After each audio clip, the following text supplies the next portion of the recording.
साहब प्रणाम, मैं हूं हिमांशु द्विवेदी और स्वागत है आपका हमारी खास पेशकश चर्चा में। चर्चा के तहत आज हमारा विषय है इंडिया 24 का रण, किसका कितना समर्पण। इंडिया से आशय भारत का नहीं है, इंडिया से आशय उस गठबंधन के संदर्भ में है जो भारतीय जनता पार्टी के नेतृत्व वाले एनडीए का मुकाबला करने के लिए नए स्वरूप में 6 महीने पहले अस्तित्व में आया।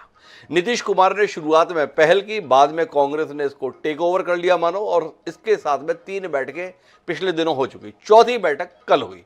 चौथी बैठक के बाद में जो कुछ भी निकल कर सामने आया है तो लगा कि इस पर बात करनी चाहिए।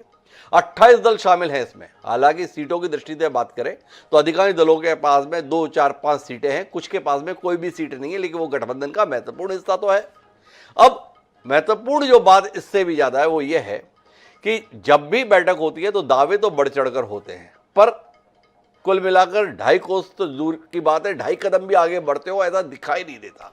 अब फिर से बात हुई है, बताया गया कि सीट शेयरिंग के संदर्भ में हम जल्द ही फैसला ले लेंगे। सीट शेयरिंग तो तब करेंगे जब शेयरिंग के संदर्भ में मन खुला करेंगे। मन के स्तर पर कृपणता इतनी है कि बैठक के बाद में दनादन बयान अलग अलग स्तर पर सार्वजनिक हो रहे हैं। बताया जा रहा है कि कांग्रेस पर सहयोगी दल बहुत नाराज है। बोले आप अकेले अकेले खाने के चक्कर में रहते हो, आपने जो अभी चुनाव लड़ा 5 राज्यों के संदर्भ में किसी के साथ कोई हिस्सेदारी नहीं की, और नतीजा ये रहा कि आप करारी हार का सामना किए और विपक्षी एकता की आपने हवा भी निकाल दी। साथ ही खबर यह भी आई कि मल्लिकार्जुन खड़गे का नाम ममता बनर्जी ने प्रस्तावित किया नरेंद्र मोदी का मुकाबला करने के लिए।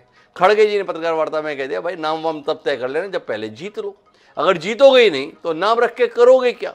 तो एक तरफ नरेंद्र मोदी जैसा विशालकाय व्यक्तित्व इस समय देश की सियासत पर छाया हुआ है, वहीं उन्हें चुनौती देने वाले 28 दल एक राय होकर यह तय नहीं कर पा रहे हैं कि सामने किसको खड़ा करेंगे। जब सामने खड़ा करने की स्थिति नहीं है तो क्या वाकई चुनौती बन पाएगी, सवाल है।